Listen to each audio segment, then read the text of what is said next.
Can you hear me? I can hear you. Can you hear me? Yes, ma'am. I think we got everybody. Hey, Ted, you're early. I thought you said you were going to run a little late.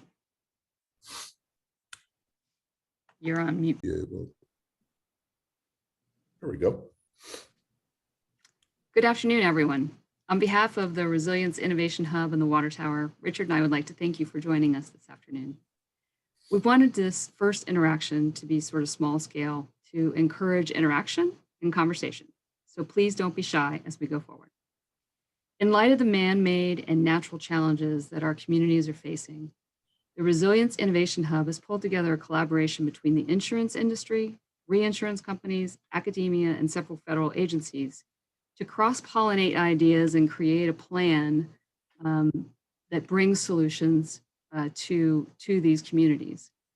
The Water Tower has joined this process to help ensure that the public water utilities are included and are part of this conversation. So this initiative that you're participating in today is really a spinoff of those efforts.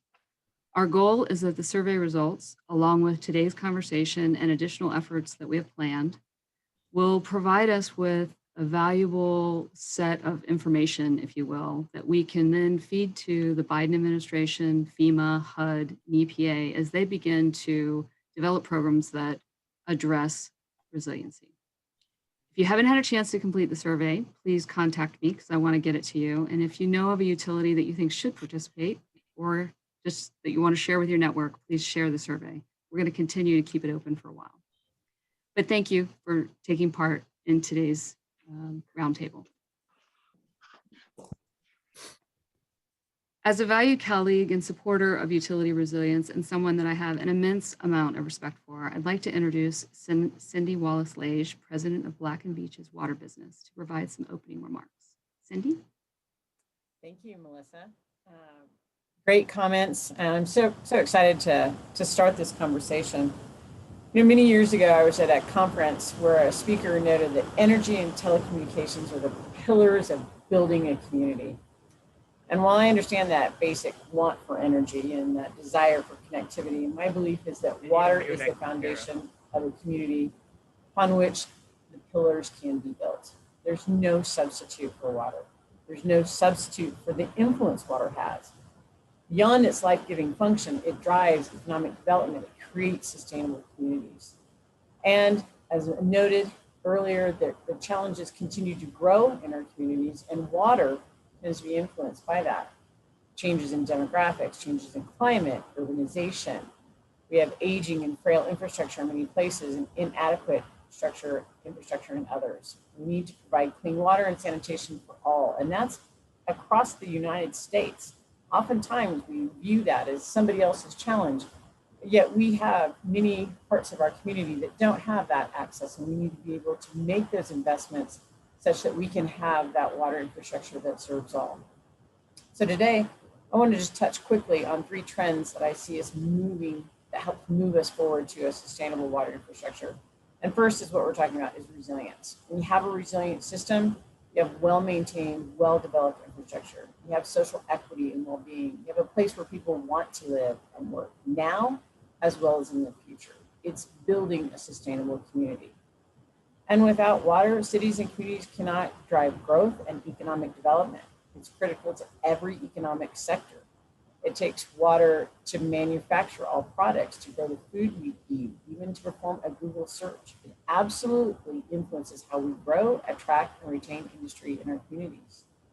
And so that resilience is about providing water while dealing with the extremes. We want to be able to provide for our communities, but some places we have too much water, we have too little water. It means using impaired water supplies and breaking the link between water supply and weather. It's driving water reuse and being more sustainable with our used water and our stormwater, such that we create energy from waste, protect aquatic environments, and we optimize green infrastructure. It's that integrated planning is an overarching approach which provides, where providers consider all aspects of the water management cycle. Planning for resilience involves holistic and big picture thinking. And that planning requires data, which brings me to the second trend in the water industry, which is the digital water. The name of the game is being efficient with our infrastructure and optimizing what we have and what we install, understanding the health of the infrastructure, the performance, the effectiveness, the remaining life. And that takes a lot of data. Some we have, some we don't. But even when we do have it, we don't always bring it together in a manner that we can be quick and responsive in our decision making. And we have a great opportunity to do that to help us be more resilient so we can bring that information together and be able to use it in a manner that we can make decisions on capital spend, addressing system risk, optimizing performance, and of course, the holy grail of greater predictability of when and what needs to be done, which drives down costs and which increases resilience. In most cases, it isn't that we need more data, but rather we need to do more with the data that we have, and we're bringing it all together to create powerful knowledge. And third, we need to engage. We need to be able to engage in the community and in the political arena, as mentioned by Melissa, such that we have a voice and people understand the foundational role water has. Water is local, therefore we need strong collaborative leaders who will reach across boundaries, geographic and political, and positively engage the public, politicians, and regulators and stand up for the health of the water infrastructure. Water infrastructure investment is an opportunity for communities to truly have that sustainable and economic growth and build resilience. Consider where Singapore, Australia, Israel would be if they hadn't planned for the future. Consider where Cape Town, South Africa was just a short time ago. The cost of not planning, of not creating that resilience is too high. We need to create a dialogue that prioritizes water because of its influence into the success of the community. We also need to remember that the past may not be our best prediction of the future. We need to look holistically on how we can grow and how we can adapt and how we create resilience. I look forward to the conversations today. Thank you. Thank you, Cindy. Thank you very much. Go back to share my screen.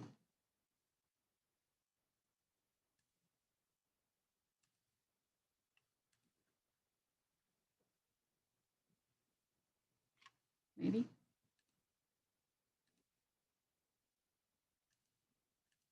There we go. So I'd like to share with you now so that we can sort of enlighten the conversation that we're going to have this afternoon, some of the survey results. It's not inclusive of everything by any means.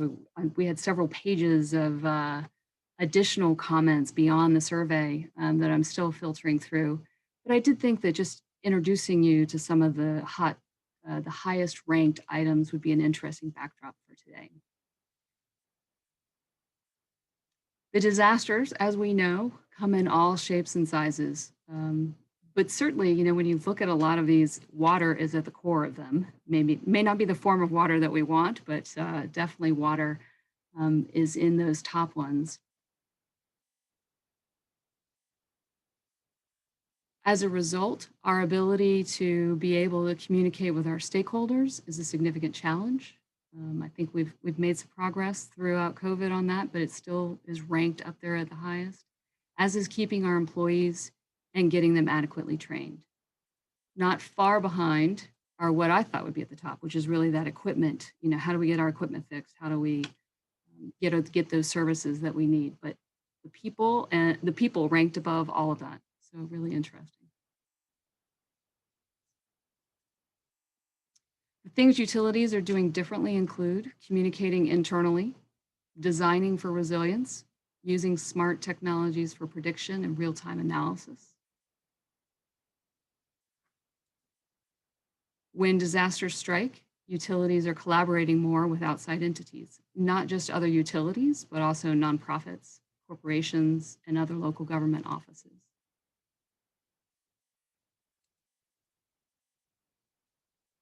Lots of work up front to be prepared for disasters in terms of pre-positioning resources and pre-approving vendors and suppliers. Cybersecurity seems to be getting even higher of a focus, if that's possible, as is storage and pre-arranging for delivery of resources.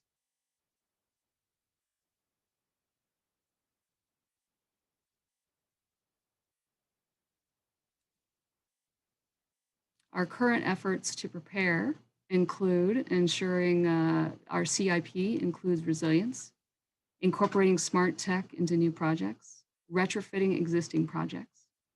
Rate increases was a high priority.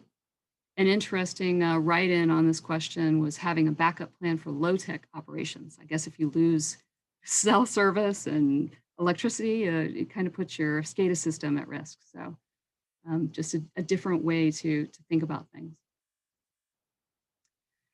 Some great direction on what functions utilities need more information about. There was actually 2 pages of write-ins on this. So this was just the ones that were listed in the survey questions themselves. But plenty of space, I think, for innovation in the water sector. So we know we need smart tech, but utilities still face challenges with implementing even proven options. Why? What's driving that? Those challenges? CapEx, staff training, political support, the procurement process. No surprises in these by any means. ROI is a really interesting one. So that's a great one. Something that I'm really keyed in on at the water tower. How do we show that return on investment? Staff savings, more time to do other things, all those kinds of things. But quantifying that ROI is important. Utilities are willing to try technologies. One of the highest ranked ones was piloting, which I think is key. A little bit from P3s and a number of utilities who are open to hearing some lessons learned and what's worked in other areas, which is great. I think we can share those stories. Wanted to what would I lost something. What would support your utility as you go down this journey for resiliency? Some neat trainings that I think the industry can help provide. So disaster management training, how do we deal with certain situations, specific certifications for resiliency and risk management, of course, equipment training, those kinds of things, smart technology training. And then just wanted to share with you some of the demographics from the surveys. So 99% of the people that filled out the survey were from utilities, and they identified as either executive leadership or department management, so all really higher management. On a scale of 1 to 10, I'd say that most felt they were between medium and large utilities, but we certainly had the full rank of sizes responding. 79% felt they were at least a 7 in terms of being prepared. I actually thought that was pretty high, with 10 being the most prepared for disasters.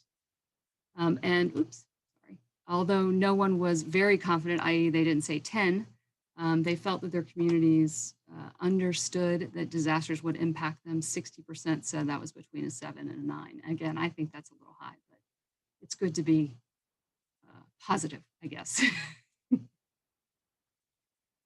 So with that, I'm going to stop sharing my screen for our first sort of roundtable discussion on preparing for disasters and risk management, and Jim's going to lead that for us. Yeah, thanks, Melissa. So we're going to spend about the next 20 minutes kind of talking about how utilities are currently preparing for disasters and providing mitigation of the risks that they see coming. And I'm excited to introduce 2 utility leaders to the group today. Salil Karkar is the Senior Vice President with DC Water and Sewer, here to talk about that, and also Ted Hennepin with General Manager of Hampton Roads Sanitation District. I've asked them to provide some opening comments here just around what does resilience mean to them and their utility, and then we'll get into some facilitated questions and answers. And obviously want to have a group discussion too, so if there's things that come up, raise your hand and feel free to raise those to the panelists. So Ted, I'm going to start with you. You've got a slide here that we're going to pull up and get started with Hampton Roads. So thanks, Ted.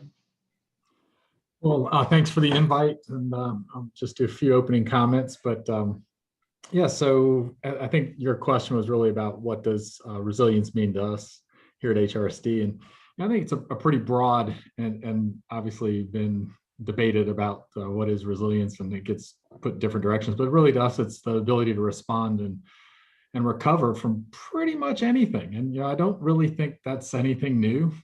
We're all in the utility business are used to that.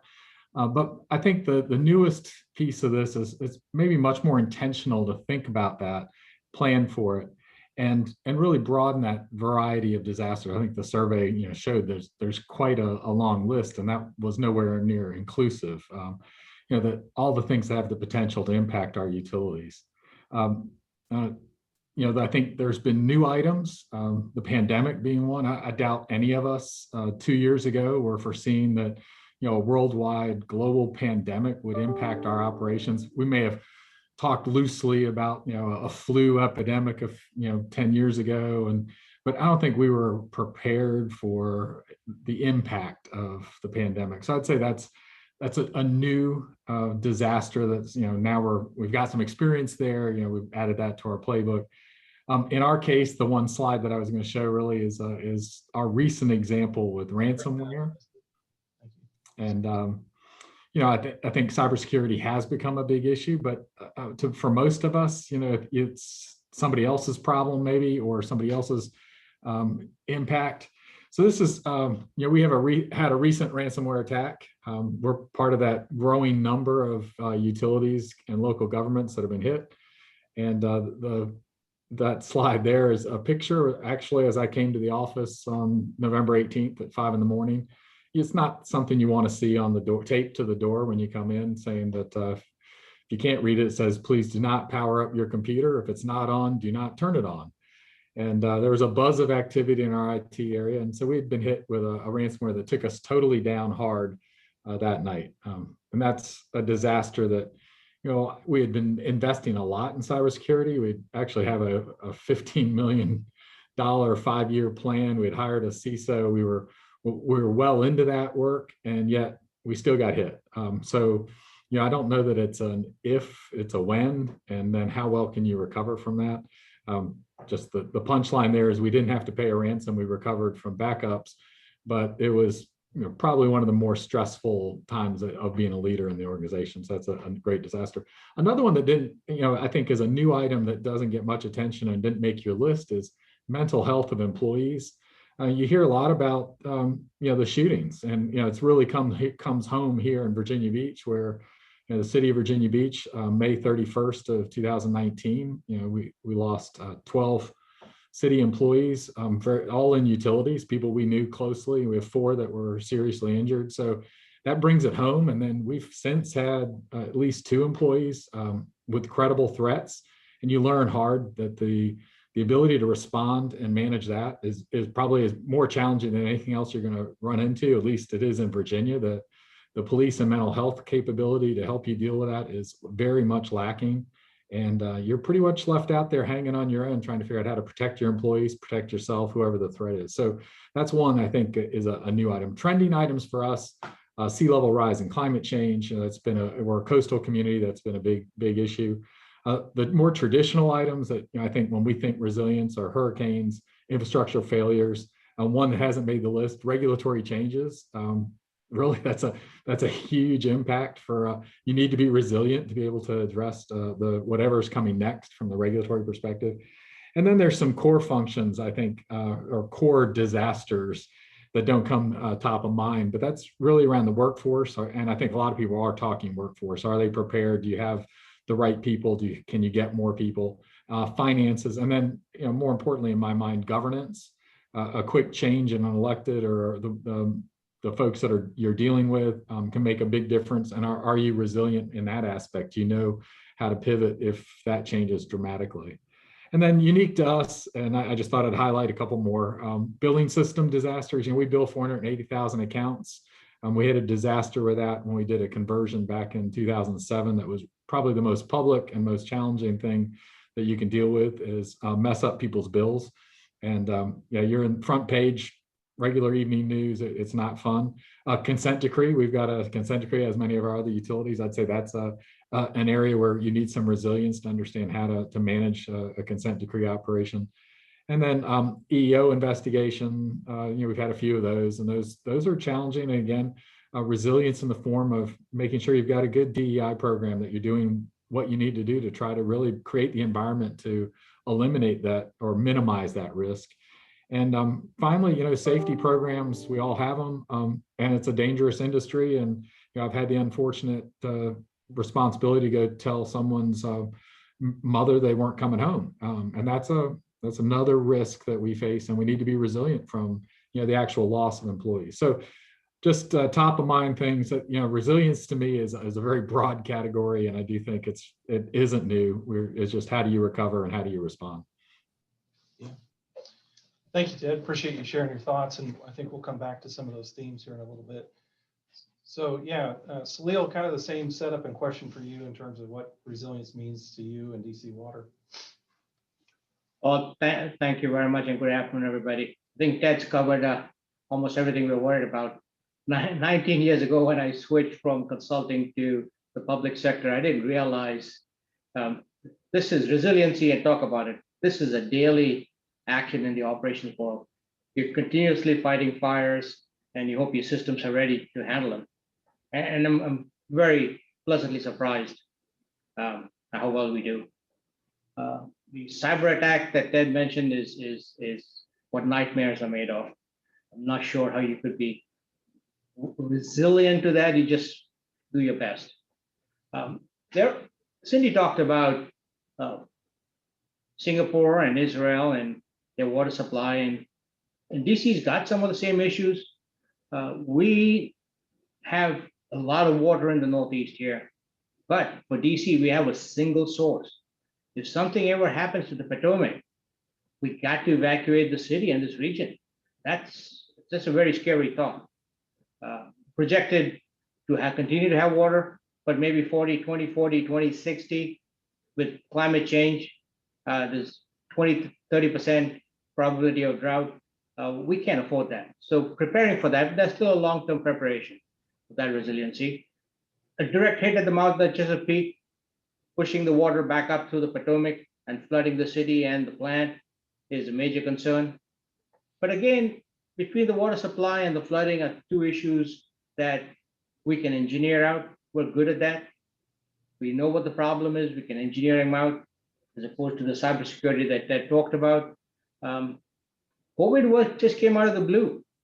We had great plans. We had coup plans. We had pandemic plans, but nobody ever experienced it before. I think we're going to rewrite every one of them now with new rules. The other thing that's not quite on the radar, but is concern, is an organic ban on landfills, for example. All of a sudden, where is that food waste going to go? It's either going to get ground up and put into the sewers, which is going to increase our carbon, electricity, and worst of all, nutrients coming to the plant. With the NIMBY, nobody wants to build a compost facility in their backyard. Even though that's a great idea, nobody wants to do it. And then with all the millions of dollars of investments, hundreds of millions of dollars of investment to produce unbelievably good biosolids, all of a sudden you have a article that comes out from certain agency and just throws you off kilter. That's where the resiliency comes in, to be able to handle all of this. You go to the next slide, please.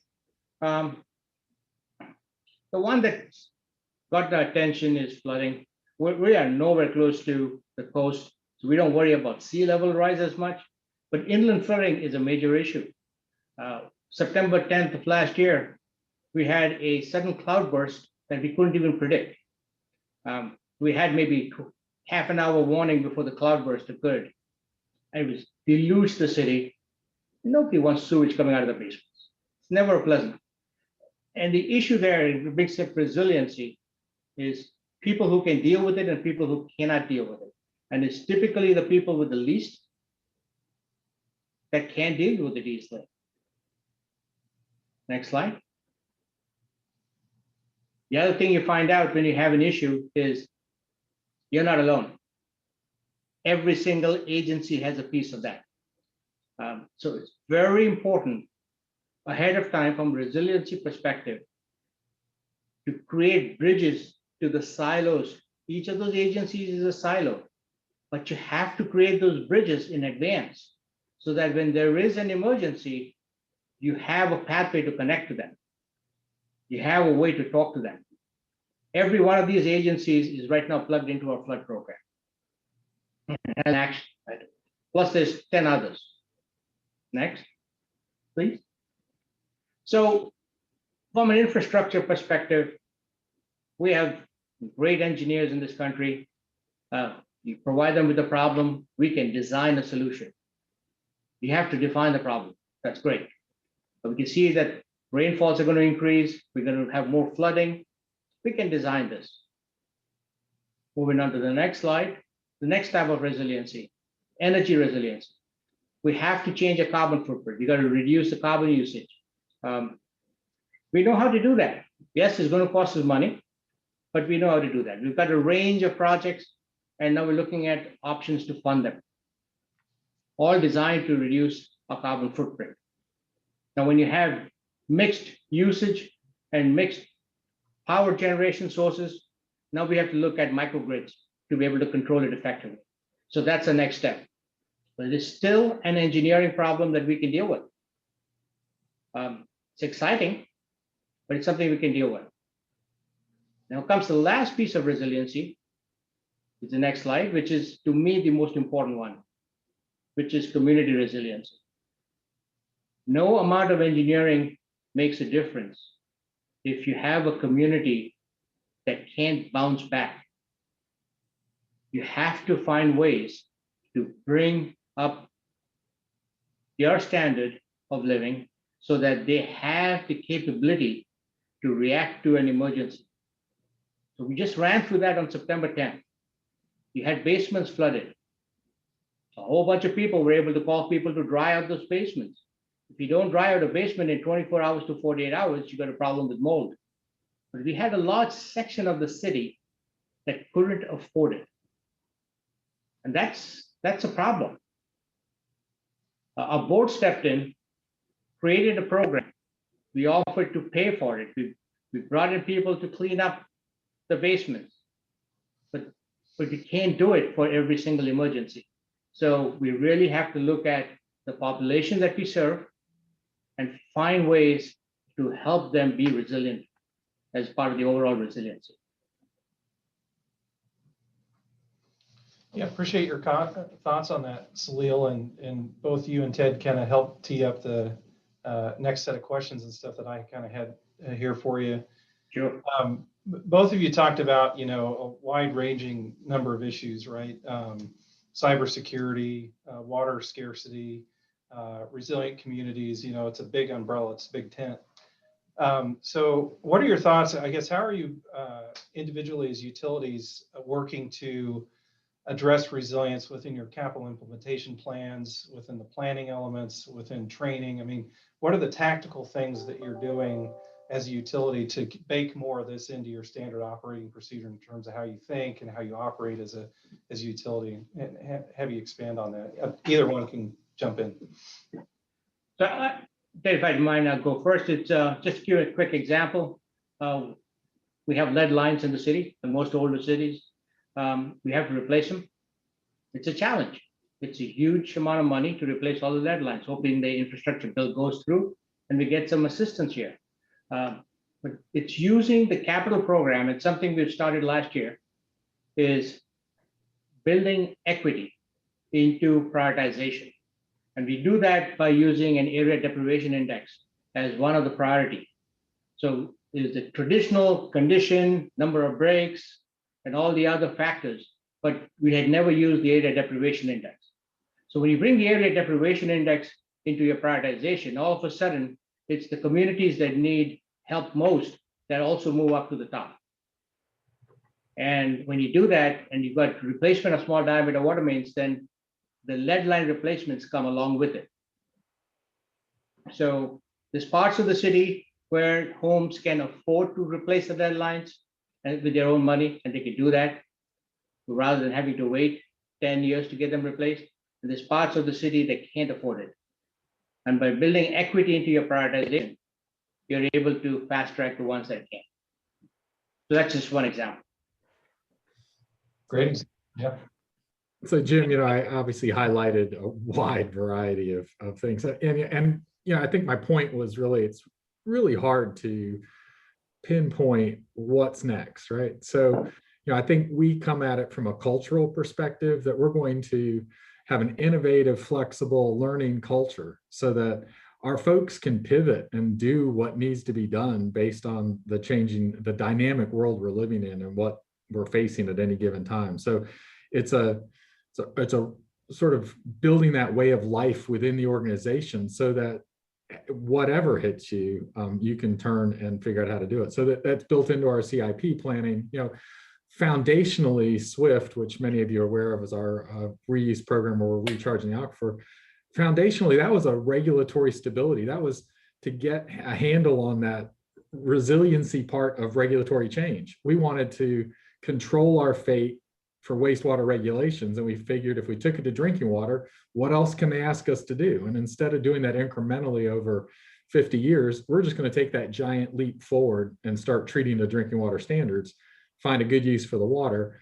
And so that's a resilient strategy from a regulatory perspective as well as others. So yeah, you got to bake that. I think you got to bake it into your culture to be thinking that way on every aspect, not be thinking in one particular resilience mode.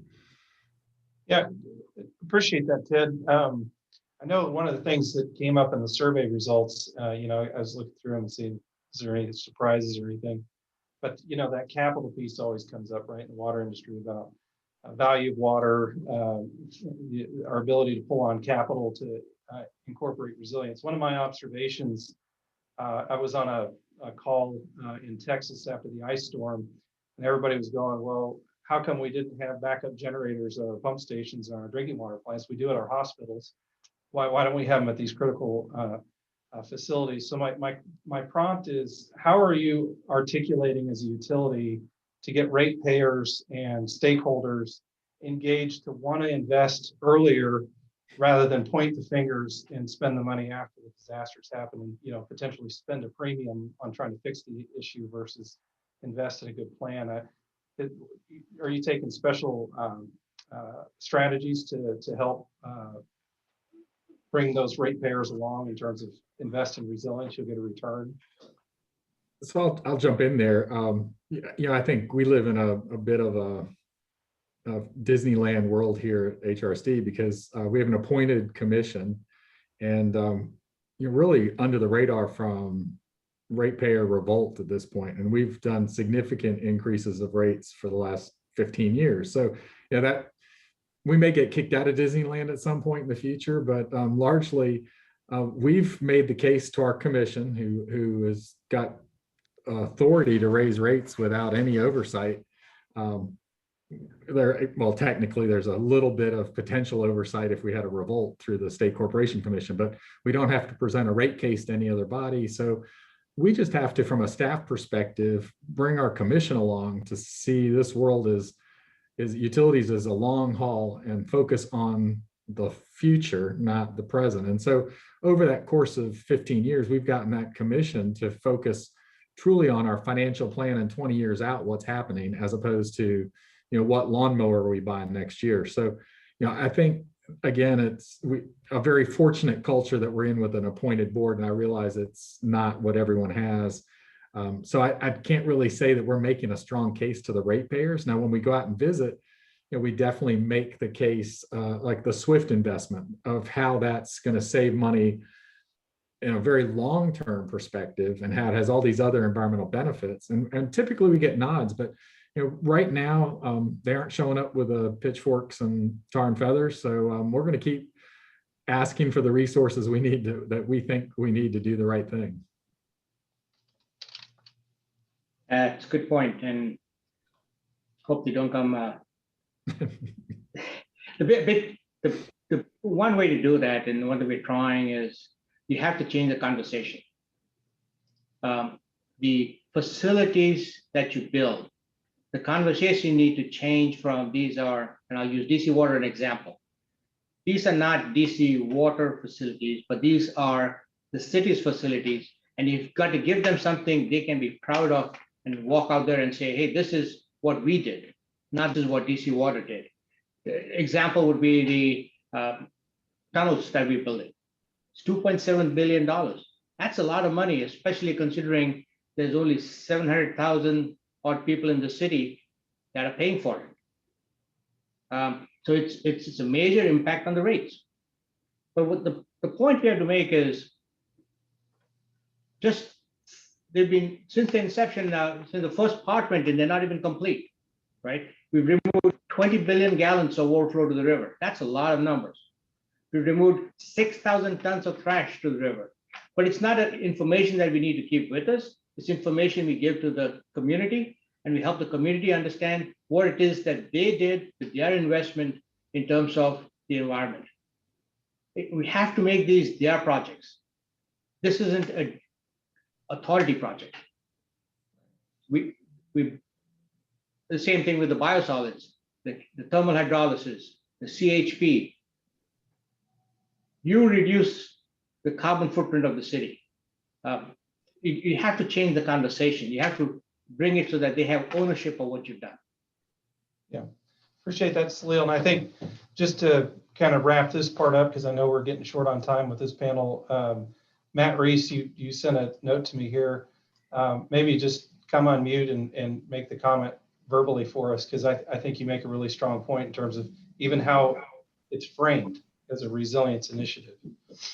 Yeah, and actually it builds right on what Salil said. He's right down the hallway from me. I mean, we didn't coordinate this, but you know, you talked about ratepayers and going to ratepayers to fund resilient solutions. And I would make the argument that, just as was stated by Ted and Salil, that the community has to be a part of our resilience approaches.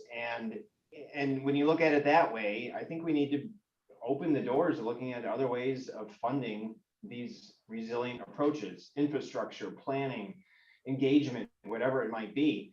Salil talked about equity. We are applying that in tools here at DC Water and looking at who might fund some of these projects and programs that would make not only DC Water more resilient, but the community. So now you're talking about HHS, when you're bringing in carbon elements, for example, you're talking about the Department of Energy. Certainly HUD, for example, and FEMA's. So I think we've got to think differently about the integral role we have in making our communities resilient, not just the enterprise of the utility being more resilient. When we do that, we can look at alternative funding sources as well. Certainly there's a lot to go between thinking about that and actually getting the money in hand, but I think we've got to start that conversation, if not start actively pursuing it. I think, yeah, great point, Matt, because at the end of the day, this is our community resilient, not just a water facility, right? And it's obvious when you look around the country, what happens when these systems fail, the domino effect of all across, whether it's water, power, telecom. I mean, interconnectedness of the issues impact people on a significant level. So anyway, I wanted to thank both Salil and Ted and Matt for their comments today, and I'm going to move forward here with the next panel. Take it away, Melissa. Great. Well, Melissa, thank you. And first and foremost, Cindy, I want to thank Black and Veatch for helping us produce this. You in particular and Black and Veatch as a whole have been so supportive of the industry and these very similar efforts. So thank you for playing a role in allowing us to step forward on this. I'm going to, Melissa, show a few things real quick to start off on if I can. So give me just 1 second and pull this up. Here it is. Hopefully we can get this. By now I should know how to work Zoom to make this work. Okay. Like a pro. So there we go. So I thought before smarter minds who work day in and day out step in and provide some comments, I'd also add a little context. Partly, as Melissa and some of you know, there's been an interesting set of activities on which part of what we've done with the Resilience Innovation Hub, flagshipped in Houston, but on a national basis. So it's not like every disaster only started with our disaster, but there tends to be one seminal event in every community that I've had a chance to talk with, that kind of is almost like the exclamation mark. It's like, that was it. We've got to start doing something. So this was the seminal event in Houston. It was called a little hurricane called Harvey. You can see, and you've seen all the pictures, so that's not worth showing all of the folks in boats and the rescues. But I thought this would set the tone. And Matt Reese, to kind of your point, we'll talk about some of the financial aspects of this. But this will tell you that when you step back from a disaster event, the residual financial loss, not just to FEMA and HUD and SBA and state and local governments, but this was the seminal event that started what now is $1.5 trillion of losses on the US Gulf Coast to the insurance and reinsurance industry. That includes starting with Hurricane Harvey and going through Michael and what happened in Puerto Rico.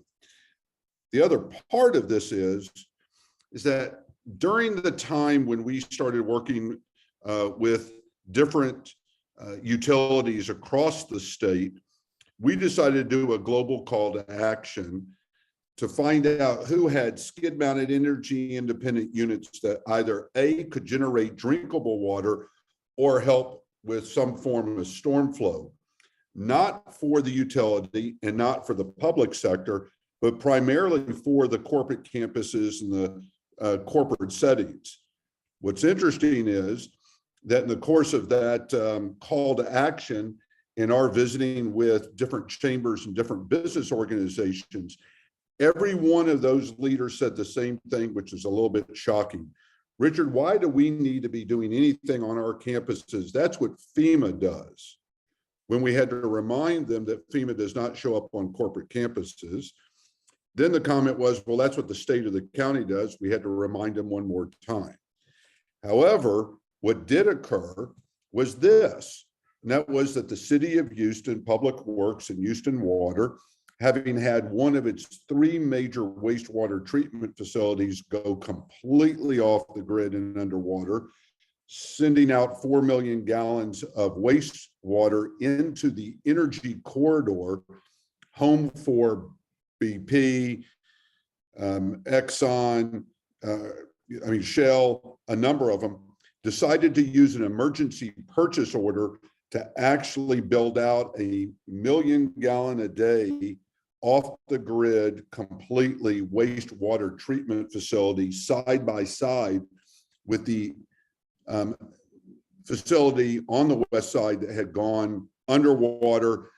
But luckily, Houston Water and Houston Public Works was able to get the system back up and going. This provided additional confidence to those industries, those buildings, and frankly, to the citizens on the west side. Now, and I'm going to use Houston and Texas as a little bit of an everyman, but I will connect it to our speakers. The other part is, how do you go as a utility, as a community, go from the beginning of what was the worst drought of record that started in 2011 and off and on stayed intact for 4 years? How do you go from that to what you see on the right-hand side, which is the result of a not well predicted, but anticipated on its potential damage, snow and ice storm? So what we now know is that there are parts of this country that in 1 year can be in the midst of a drought and the next year completely covered by snow and ice. No matter what the cause is, I will not, get into the political machinations of climate change and all, but the bottom line is we now know that our communities go from one end of the spectrum to the other very, very quickly. Sad but true, what we also know is that while we have talked a lot about floods and snow and ice, other types of water quantity issues, water quality issues, sad but true, and you'll hear from Carl in a second from Eugene, Oregon, we also have persistent amount of fires, spills and leaks.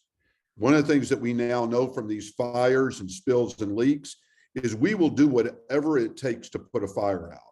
We will do whatever it takes to mitigate the spill and leak from turning into something potentially more damaging. However, what's true is what we put on these fires and what we put on spills and leaks actually creates another residual environmental issue. So for instance, whether it's California and Oregon, we now have groundwater where the seepage of the toxins from any type of fire retardant or spill and leak has now leached into the water table. So to some degree, we are dealing not just with one type of disaster at one time, we're dealing with multiple. So what's happened is that when you've lost $1 trillion on the US Gulf Coast, lost $1 trillion on the East and West Coast, and the same amount of money in between the two coasts, the insurance and the reinsurance industry step back and go, this can't continue. So either they can raise rates or abandon markets, which is what they have done in the past in certain situations like Florida, like Texas. But that's not real politically sensitive for them. So now what's underway, and that's been a part of the conversation that Melissa and others have sat in on, is that the insurance industry is really beginning to make a pivot very similar to what FEMA and HUD are doing. And that is pre-disaster and risk mitigated resilience. Prove that if you make that investment up front, the cost benefit analysis is greater than 1-to-1. And frankly, it's more than 1-to-6 in many cases. So you can see that not only does the science and the engineering match up, but to Matthew's point, Matt, the bottom line is we now have access to more capital than we ever realized in ways that are not just the traditional funding from EPA or our revolving funds. There are a number of ways of attracting this new form of resilience. But it's also tied to the reality that we go through multiple types of disasters, and we now have access to multiple types of what we refer to as innovative technology, advanced equipment, and integrated data science. We talk about smart, now we have smart resilience. We talk about engaging around green and nature-based types of projects. All of these now align with some form of where the insurance, non-insurance, but more importantly, what we now refer to as P4s, private philanthropic public partnerships. So who knew that the Nature Conservancy has a venture fund?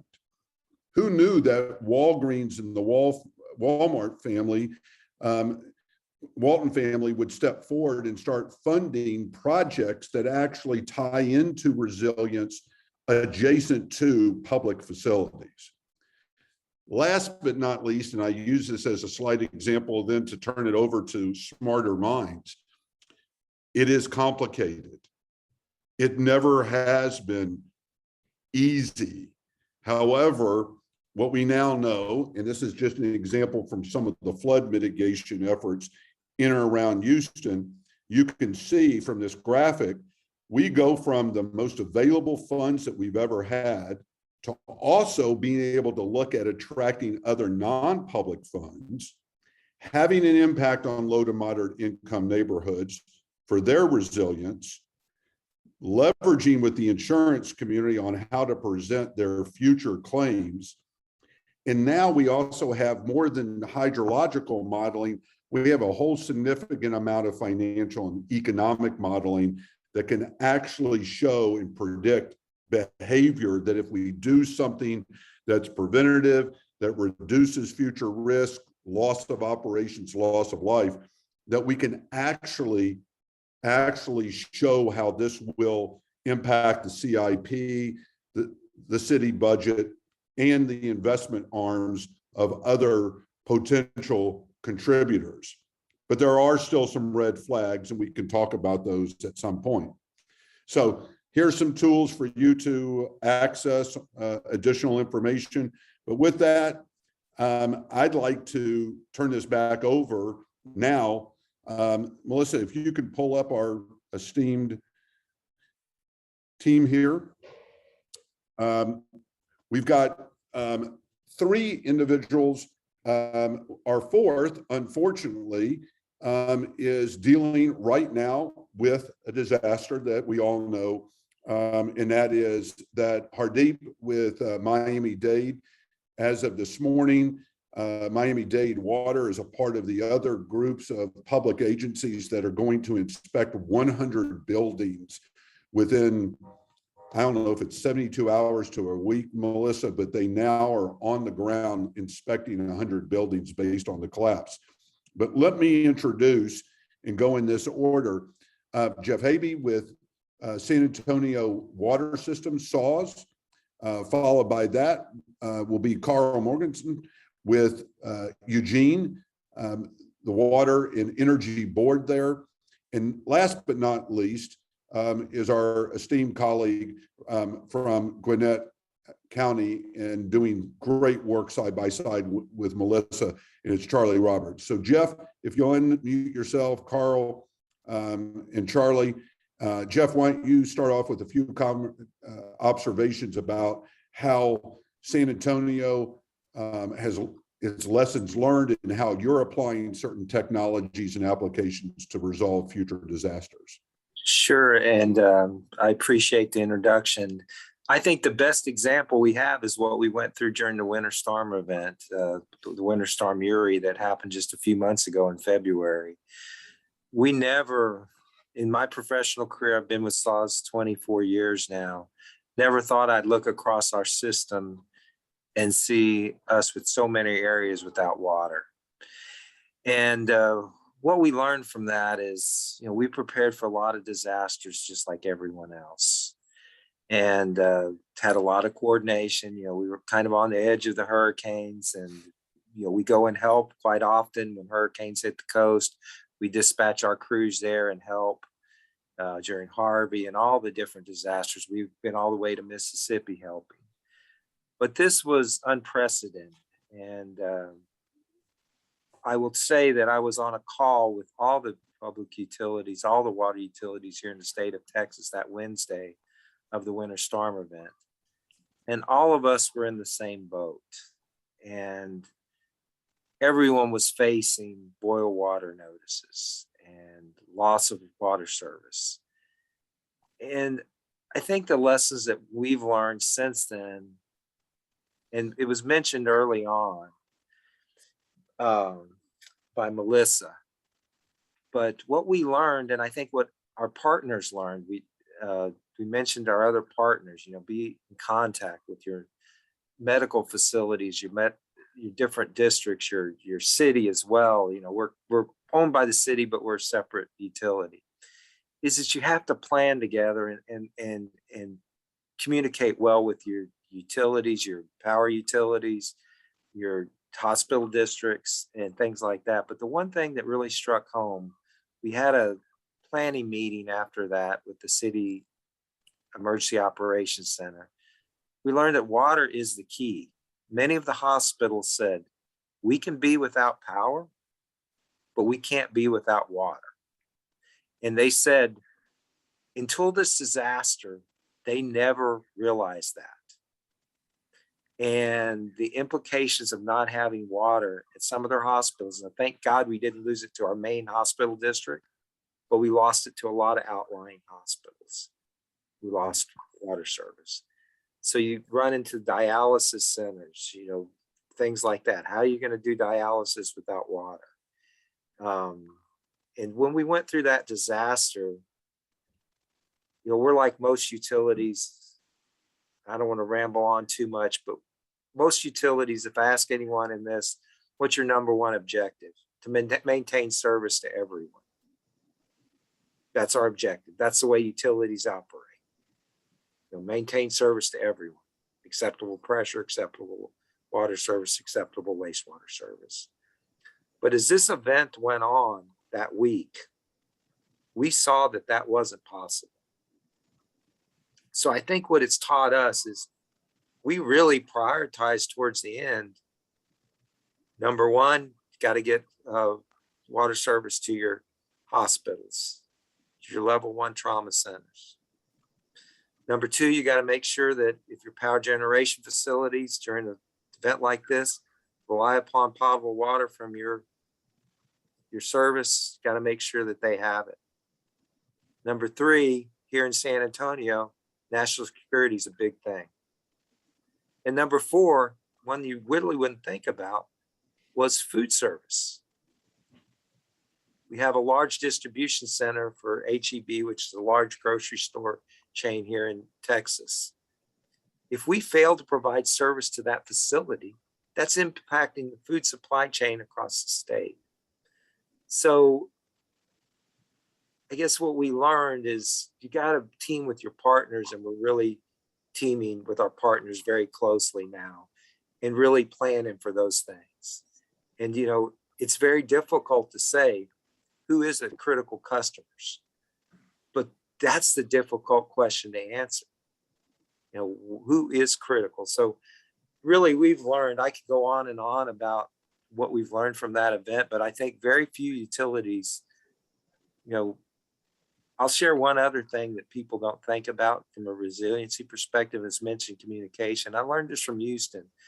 I've done 3 presentations on the Winter Storm Uri and been with a number of my other partners here in Texas. And one thing I learned about from Houston is amazing what you learn about resiliency. One thing is communication.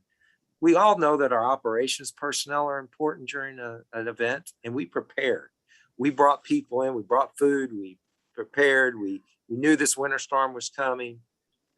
But where we failed is we were working from home, and we thought, well, this is going to work out well for our customer service agents, or just stay at home and answer the phone. Well, what happened? They started to lose power. And obviously, it's a residential home, doesn't have backup power more than likely. Well, what we learned from Houston is what they did is they treat their customer service agents just like they do their operational personnel. They know how critical it is to try to answer the phone during these events. And I'm sure they learned that from Harvey and all the other events. I think that was one of the most critical lessons. We failed to answer our phones because our customer service agents were at home for the first 2 or 3 days. Houston brought them in just like they did operational personnel. They were so critical. But I'll stop on that. I have so much to share from that, but it was that's what we've learned about resiliency is you just have to be ready for everything. And power obviously is a key. Cybersecurity from a power perspective, it's important to us, but it's just as important for our power utility. Fantastic. We'll come back to you with a couple of questions. Carl? Yeah, hi, my name's Carl and I'm with the Eugene Water Electric Board. I'm not the president of the Eugene Water Electric Board. I was actually brought into this with Richard 24 hours ago. So I understand why you think I'm the president, but I'm actually. We gave you a promotion. Yeah, well, thank you. I appreciate that. So currently my job at EWAB is the Watershed Restoration Program Manager, basically running the Watershed Recovery Task Force as part of the emergency operations right now in response to the Holiday Farm fire. And we are still in the midst of responding to this disaster as I speak.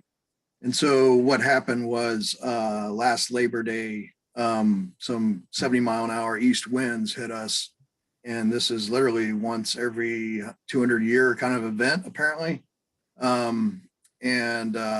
Ignition happened, and that's still under investigation, might be from power lines.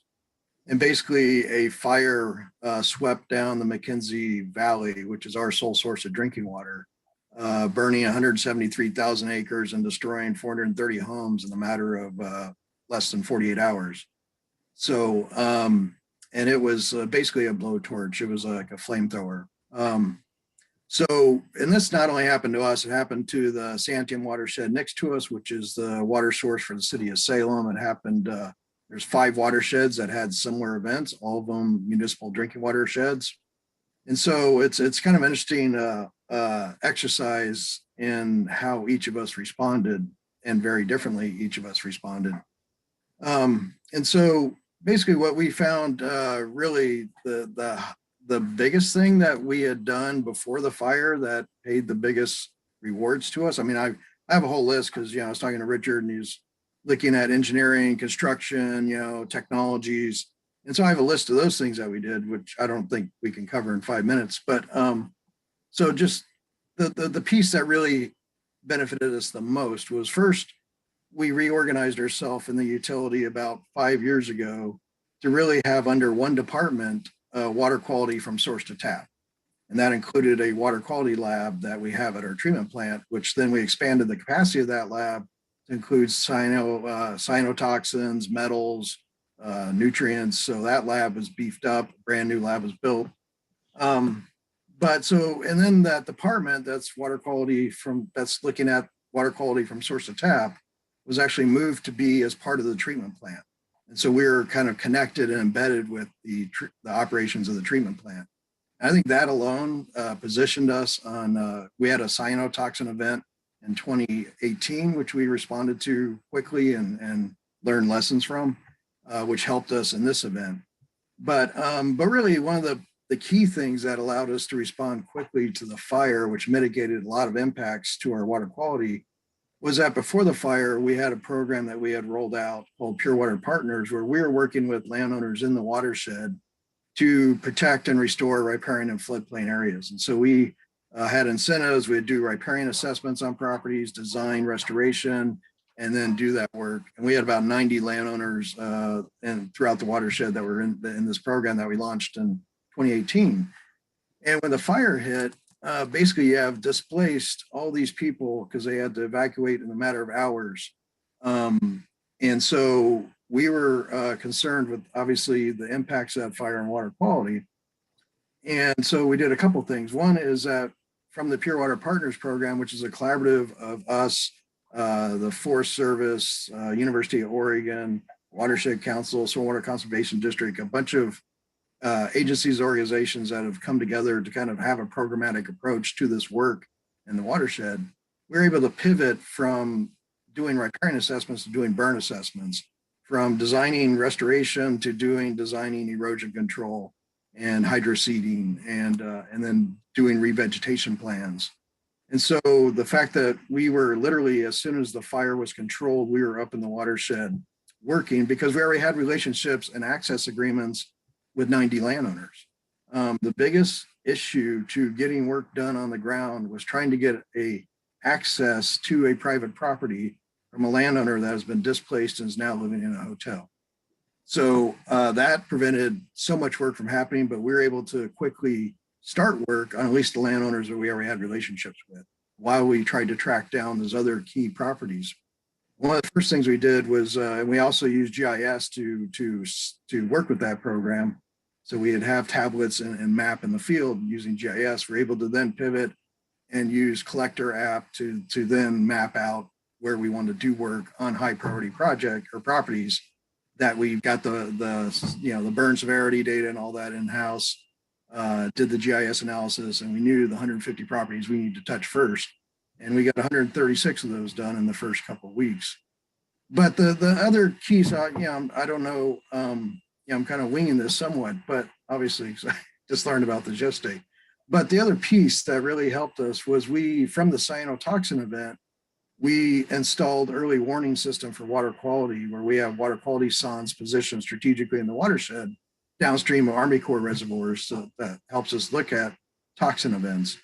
What we ended up doing was beefing that up, and while the fire was still burning, to get our treatment operators some early warning, 8-hour early warning of when turbidity, organic carbon events are going to hit them.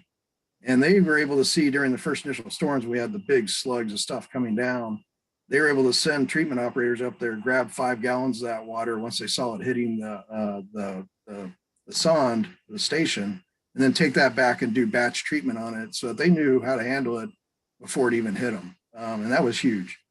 We had some taste and odor issues, which we used carbon and dealt with that in the early time of that. And now we're just kind of just designing and implementing kind of longer term resiliency strategies as restoration.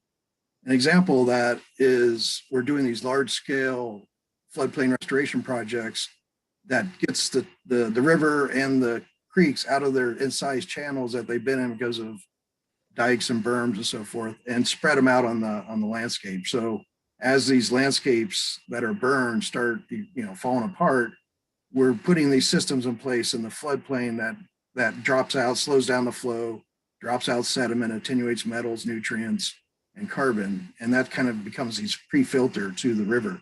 So we have 5 of those. One is actually starting this week. We finished 2 others, and we have 2 others that we're requesting FEMA funds for. But I guess to finish up, unless you want me to go through my list of engineering and other things that we've done in response to this, but to finish up, one of the key things was having early investment. Our board approved $1 million like the week after the fire started for us to do this work on the ground. We knew FEMA was coming, but the reality is FEMA didn't get there for 6 months. And so the other watersheds next to us were waiting for FEMA and lost opportunities, and the winter hit and they had impacts. And in hindsight, the other thing that we learned from FEMA, and this is the first event I've been working with FEMA so closely, is that our assumption was that as we build back, well, to back up just one little bit, this is the first event that impacted, so we're a water and electric utility, and we also have our own generation. It impacted our electric because our customers upriver, all of our transmission lines are burned, distribution lines. It impacted our hydroelectric projects. They had to evacuate and shut them down. So this is the first time we're in ICS across all 3 departments of the utility. And so as we start rebuilding back with FEMA, what we're learning is that we cannot build back with resiliency in mind. FEMA only pays us to build back the broken system we had before the fire. And I know there's some, and Richard and I talked about this yesterday, but that the reality is that we're not able to do that. And so we have to spend our own money to try to build back with resiliency in mind, which is interesting. So I will stop there because I'm sure I'm way over time. And well, thank you, Carl. Thank you for jumping in. Charlie? So I've agreed with what everybody said so far. By the way, I'm not really sure like what I don't think I've heard many things that we haven't dealt with. So my name's Charlie Roberts. I'm the deputy director, or one of the deputy directors here at Gwinnett County.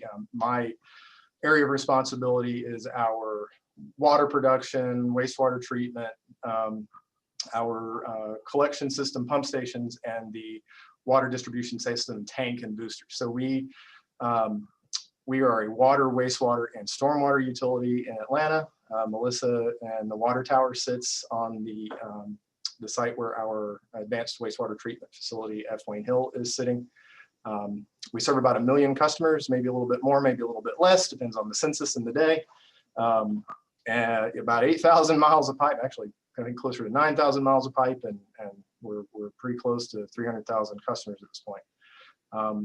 I feel incredibly lucky because there have been a lot of great people before me that have done a lot of great planning, and so a lot of my job, which started last year in the middle of the pandemic, I don't recommend that as a career move. It's difficult to start when everybody's going home, but I would say that the real onus for me is to build on what we already have and make sure that it continues to work. And I will say that of all the things that I've heard, and we've dealt, I mean, every disaster deals with either too much water or not enough, too much wind, and we've had all that, too much ice.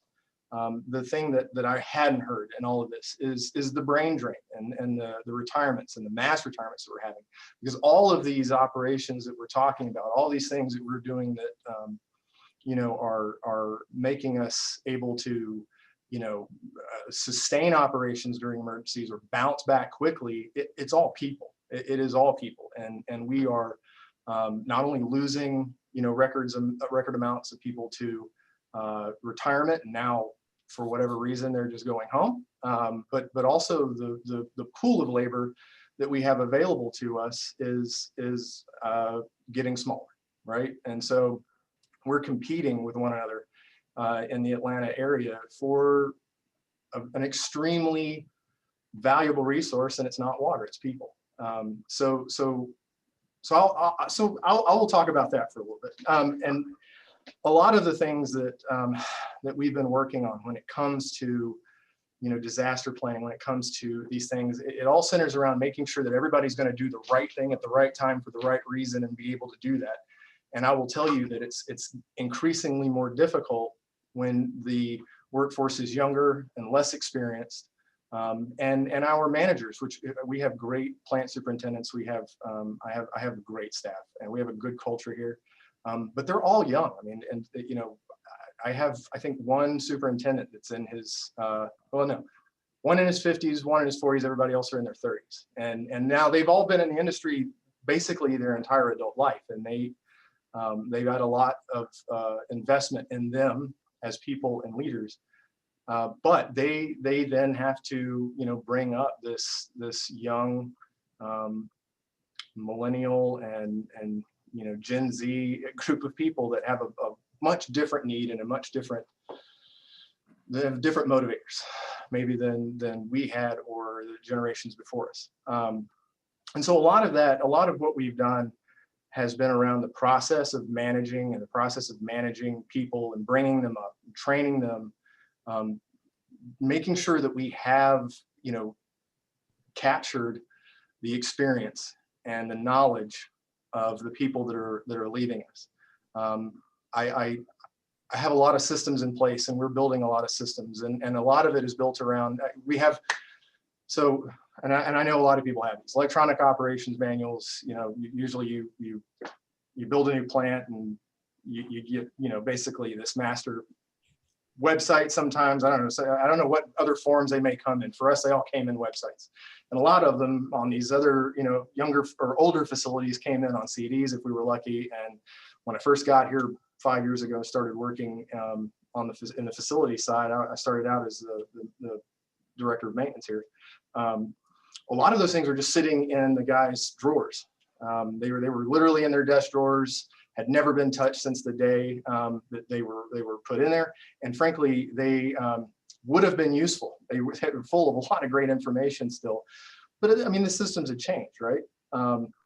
We have since invested, and it's almost embarrassing. We've invested millions of dollars at this point to retake that knowledge back and put it in a system that is a content management system, something more akin to Wikipedia, crossed with GIS, crossed with whatever you can think of, in order to manage all of these as a hub for knowledge. It ties in with our ERP, our digital operation software. We're doing tie-ins with all kinds of things and taking all kinds of different content. We've designed it to be as flexible as you could possibly imagine, to the point that we even thought, well, how are we going to consume information? How is this going to get to us, right? So we can take PDF, we can take Word files, we can take HTMLs, we can take pictures, we can pull in all kinds of different data and then get that back into the hands of our staff so that we can train them and bring them up sooner and quicker. Right. Shirley, can I ask a question? Sure. Because but I want to tie this into and then hand it off to Melissa for her panel. But have you or anybody explored, VR and all of these new tools for delivering to folks in real time in the field? I mean, is that something that's beginning to be used more for not just traditional training, but for some of this out in the field emergency type of response? Yeah, so I mean, we're working on deploying these, which I know everybody's probably seen these before. This is like a little 7-inch touchpad, a little Panasonic ToughPad is what they call them. But I mean, the reality of it is that between having access to our systems in the field through that thing, you've also got access to Teams. You've got access to augmented reality if you want it. Those are things that we kind of have to develop, and those are the types of things that they're expensive, and you may have a little bit of a hard time kind of communicating around the value of that type of investment.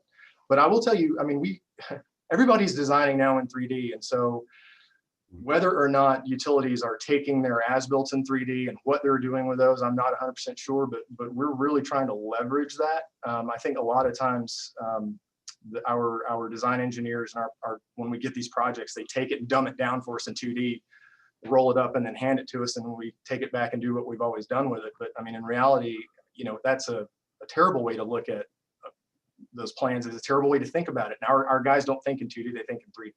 So we've got to be able to manage all of that data and make it intuitive to use. And so we can take somebody that's off the street and bring them in and give them good on-the-job training, along with classroom, along with certifications and things that they have to have, and get them up to speed quickly.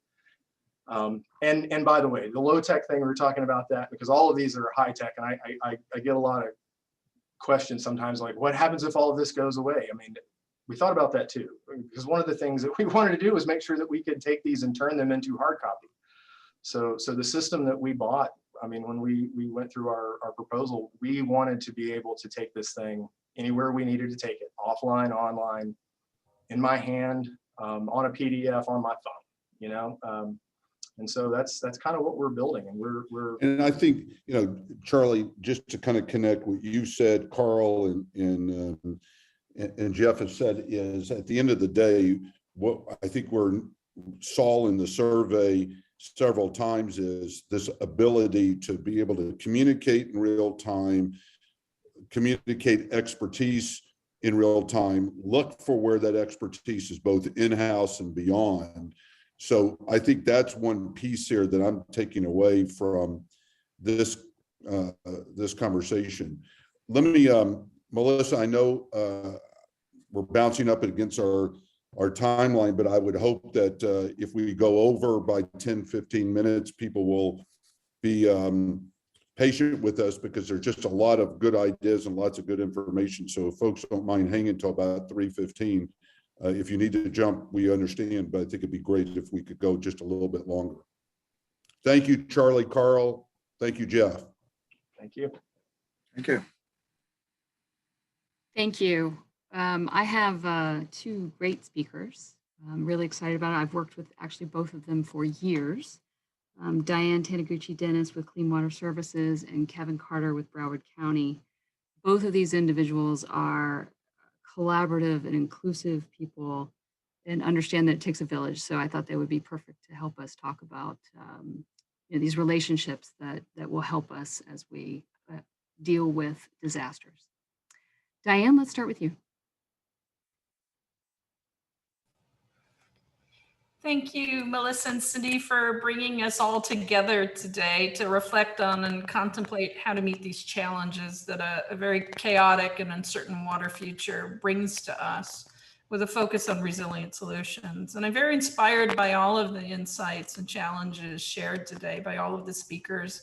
And I think we have very much a lot in common.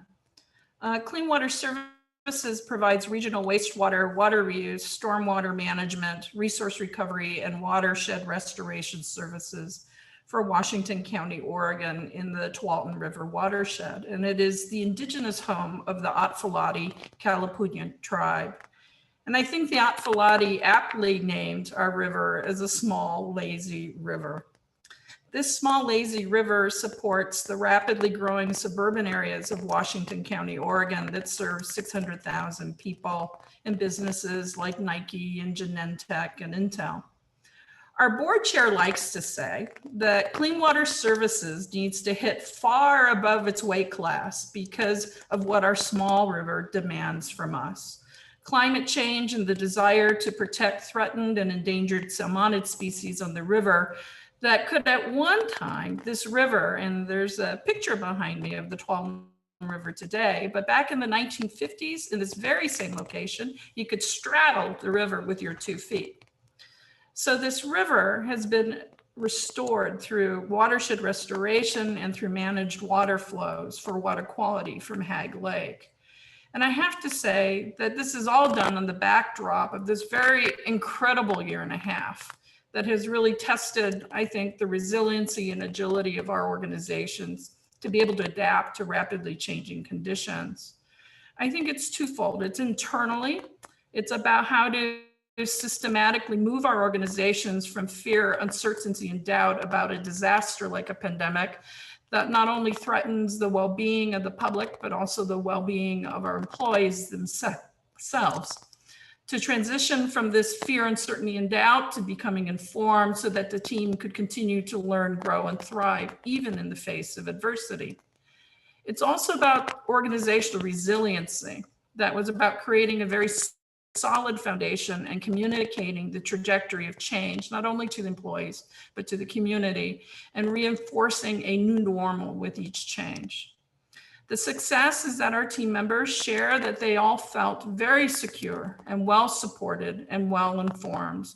They talk about how thankful and grateful they are to work for an organization like Clean Water Services, who cares about the well-being of them and also their families, as well as the community that we serve.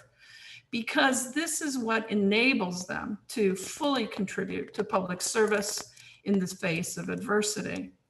In 2020, it began with a pandemic that led into what I call pandemic plus. So the pandemic in Oregon started on February 28th with the very first case of community spread, where it impacted a 47-year-old man with a father who was a father of four young children. And he spent 71 days hospitalized and 60 of those days on a ventilator. So when he was released from the hospital, the healthcare employees and the community rejoiced. But now today we're at 209,000 cases later and about 2,800 deaths. So we've certainly learned a lot through this pandemic and through its impacts to the workforce and to the economy.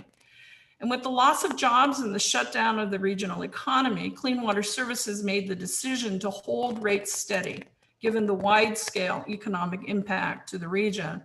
And we are needing to deploy more innovation to manage our need to save $62 million over the next 10-year time period because of this decision to hold rates steady.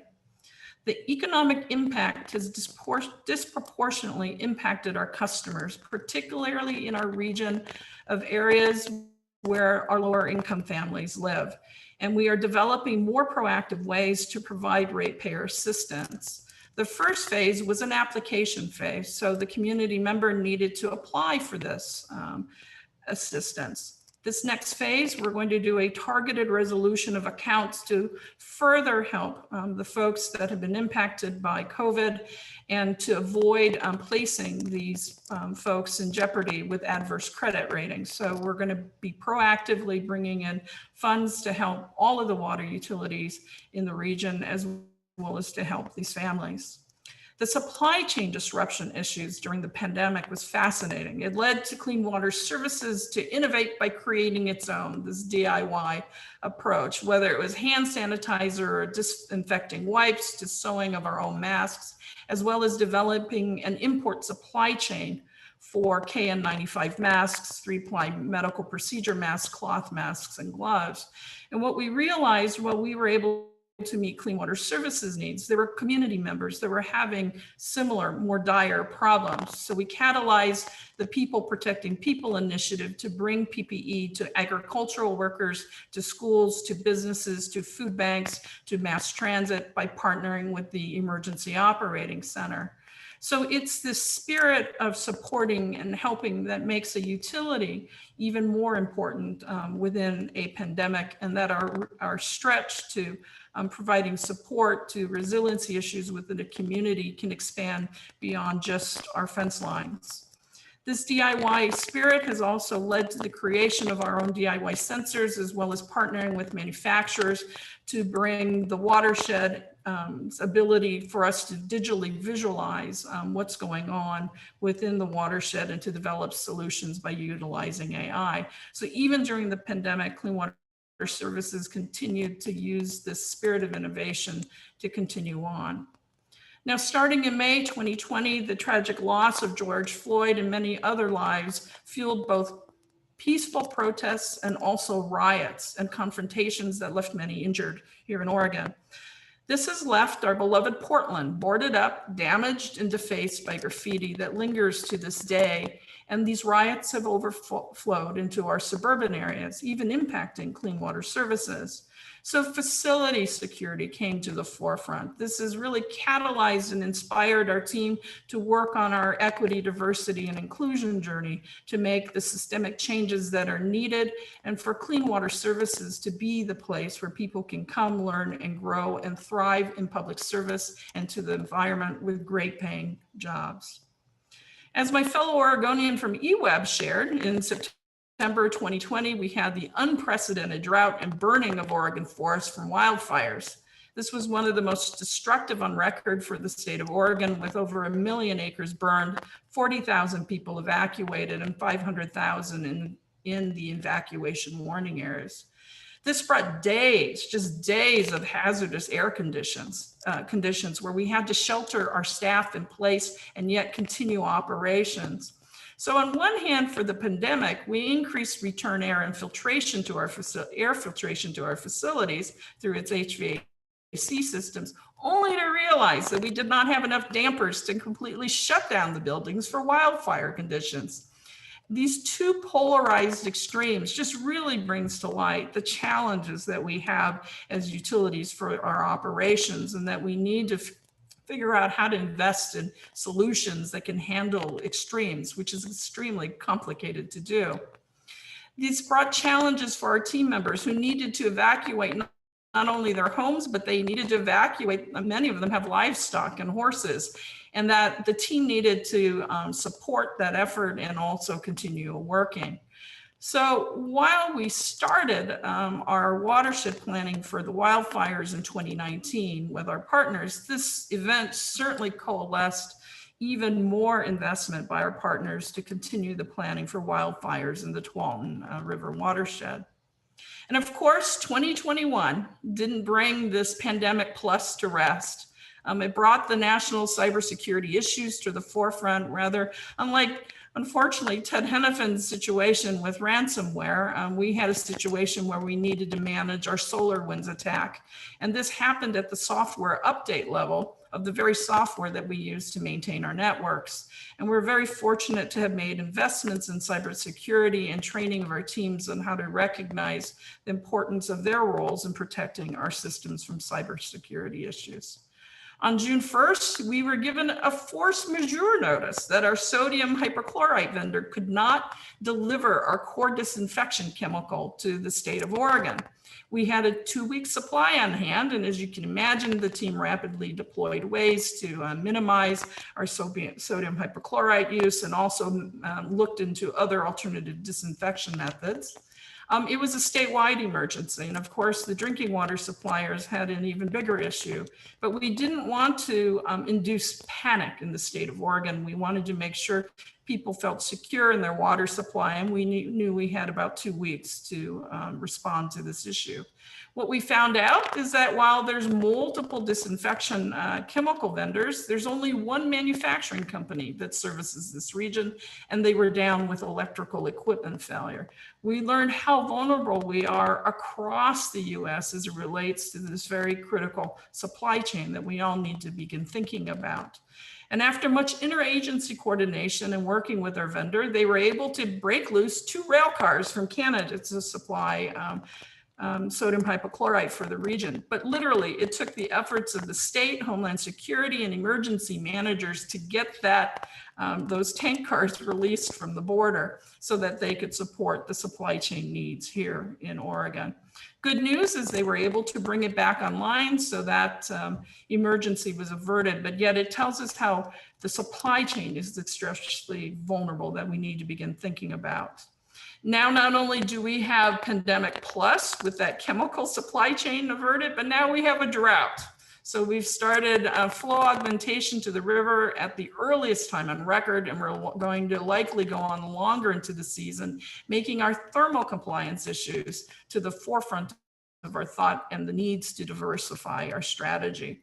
Wildfires are erupting, and this past weekend we had a record-breaking all-time high temperature of 116 degrees, which is unheard of in Oregon. And not only for one day, we had it for 3 days in a row.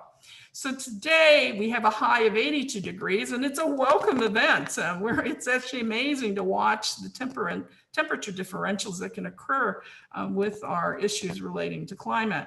So we had to make sure our equipment was kept and running. We had to have pre-planning in case we had our small power outages. So the team had to be extremely nimble.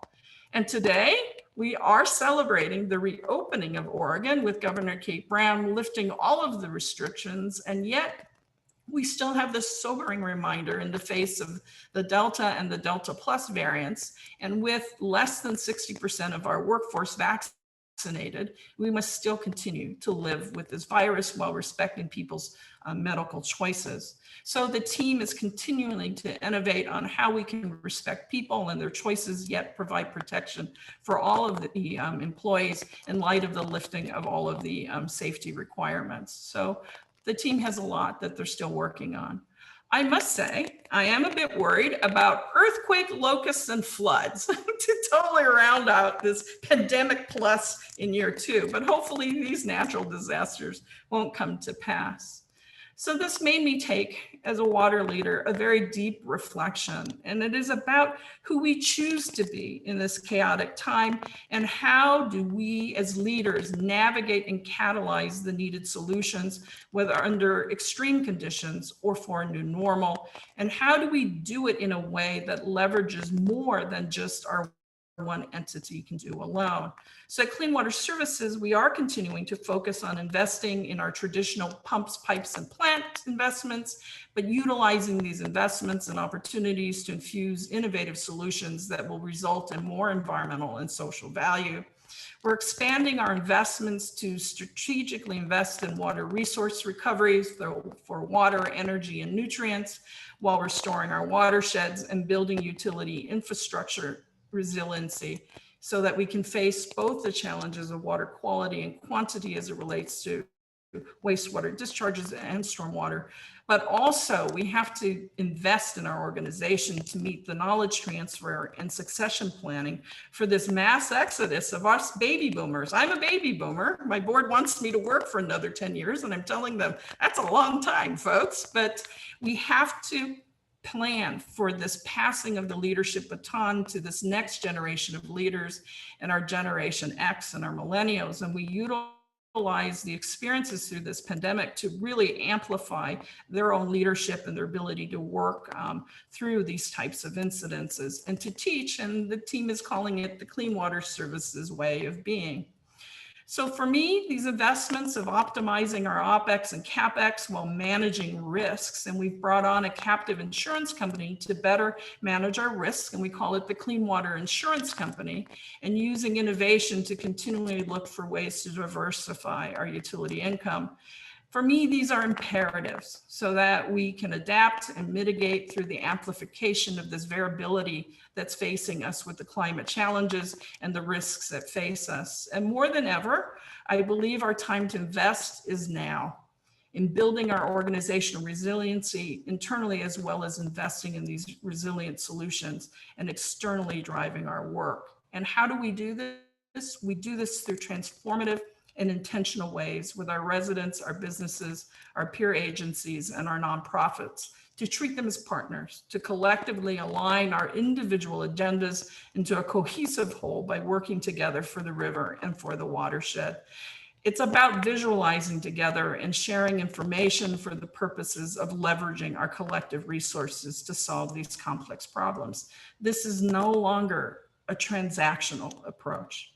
It is through this collective impact approach of transformative partnerships that we're intentionally growing into the DNA of our organization and with our work with our partners that is actually bringing the success in solving these complex water and watershed challenges in the Tuolumne River. So I see regulatory compliance as an output of our decisions. And the work means that our line of sight is on higher outcomes to address people and ecological challenges facing the region. So I have a whole list of examples of what we're doing of this and that I could share later, but we clearly see our challenge ahead and we need to turn them on its head into opportunities. And I'm always reminded by what Francis of Assisi said, that we start by doing what's necessary, then we need to do what's possible, and suddenly you are doing the impossible.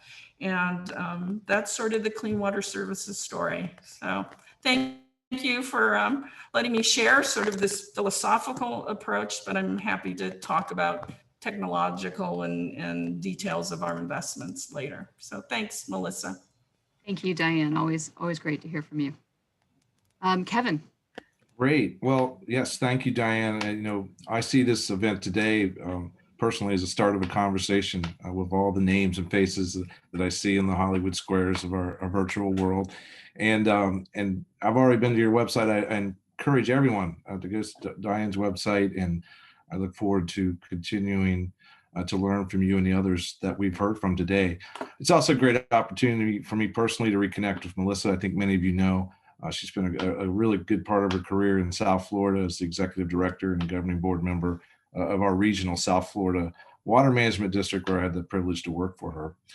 And I was really also glad to hear most of the panelists talk about how resiliency and utilities is an inherent process, right? 24/7, 365 days a year, you better be resilient. And so I was glad to hear that. The South Florida utility story, you better also be good with your neighbors, and working with and reaching out is part of being resilient. And part of that reason, from Palm Beach County all the way down to Monroe County, which includes, that's our Florida Keys, we have over 50 water providers for 5.5 million people. We have the very large utility that Richard mentioned, the Hardeeps, Miami-Dade County. But beyond that, for example, in my county, Broward, we have 26 water providers. And so we, as grown up with 20 cities having their own utility, the county having a piece. And so by nature in South Florida, we have to reach out and have interconnects and have emergency plans together. And also that works across the region. And frankly, and having great networks throughout the state, which with the recent pandemic, we actually had weekly calls with our utilities. We had over 100 utilities throughout much of that time. And, and it was a weekly call. And at times it was essentially just, wow, someone else is going through what we're going through. But we also had supply chain, conversations, working with our state regulators, and also what was going on in DC. So we had that inherent togetherness.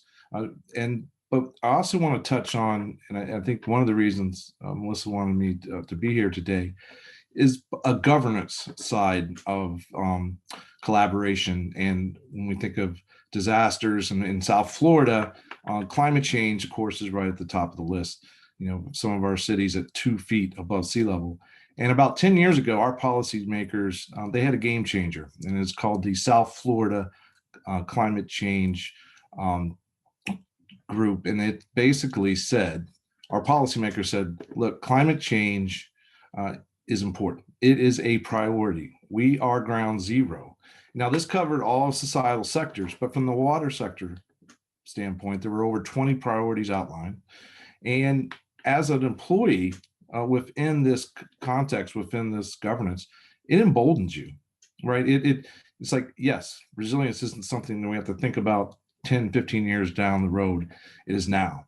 And so having that governance and that connectivity across the region, by the way, the compact, as it's known, was called by the President Obama at the time, not just a model for our country, but the model for a world. And it has been copied in our Tampa area and Jacksonville.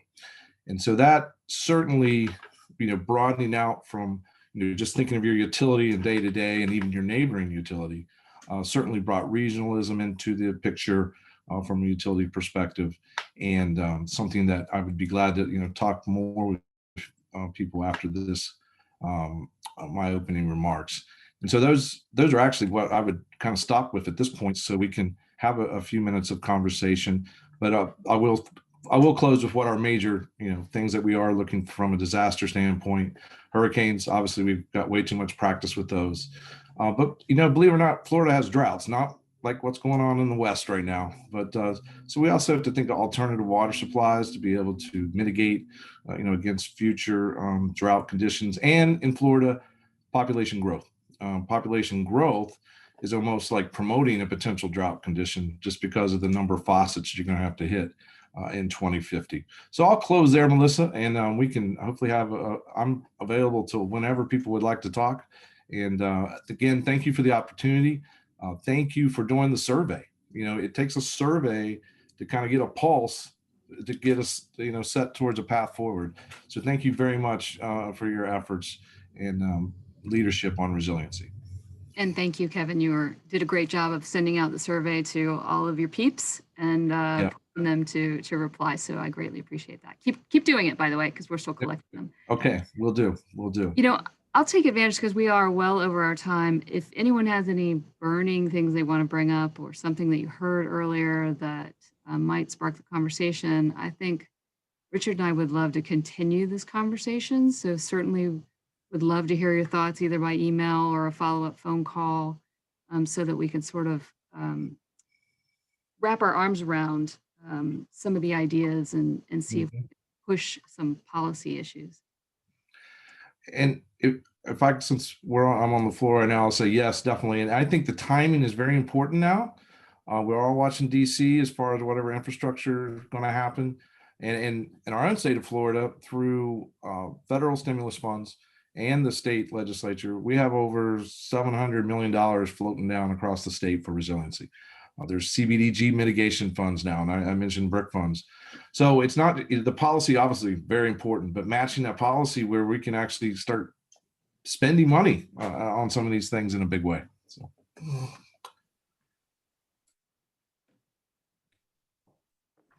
And let me leverage, Kevin, what you just said, and again, be mindful of time. The fact is, for the very first time, resources are no longer an issue for this issue of resilience, climate, sustainability. If you take a look at the infrastructure bill, it's not only going to be pointed at filling some long overdue water infrastructure gaps, but there are very specific mandates for those funds to be applied towards resilience in lots of ways. So it's not really, and I don't mean to make light of it, but Kevin, I think to your point is we now have an opportunity to do something significant in the way of pivoting how we do resilience, but also to do it in a way that, frankly, isn't putting the water system only onto its own and good luck, take care of what you need to take care of. It is really the adjacent private sector and other, forms of assets that are also saying, hey, we got to take care of ourselves. We can't rely on anybody alone in all of this. Maybe that's something that COVID taught all of us. So I do think, Kevin, to your point, and then Diane, something that you said about the supply chains, we now know that the supply chains don't work. We've known it since Hurricane Andrew. The supply chains keep on breaking, but we also know that there's a lot of hyper-local partnerships and relationships that can be formed to, address some of this. So I'm hoping, Melissa, that what we've heard today is just kind of the first chapter of us taking the survey responses, a lot of great, I've got 5 pages of notes here. If we can do that and reconvene, 5-6 weeks, whenever, it works for folks, get a few more of the surveys in. I don't think anybody shared anything too controversial today. So I think it'd be great if we're able to share with some of our colleagues what we talked about in a way to kind of stimulate and spark this. But then, Melissa, the only other part that I would say to you and Cindy and others is, I think we really need to drive this to something that Kevin is also saying, and that is there's some receptive ears in Washington now. There are some other receptive ears with the insurance industry and the private sector. I think if we can find a way to target what we're recommending to some additional non-utility voices, I think we will have done our job. I agree.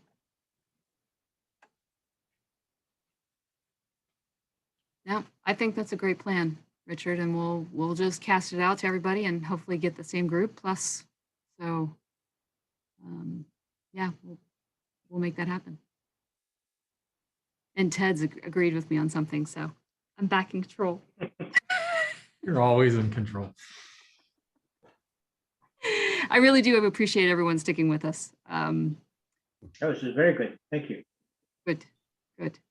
All right, Richard, we'll follow back up. Yep.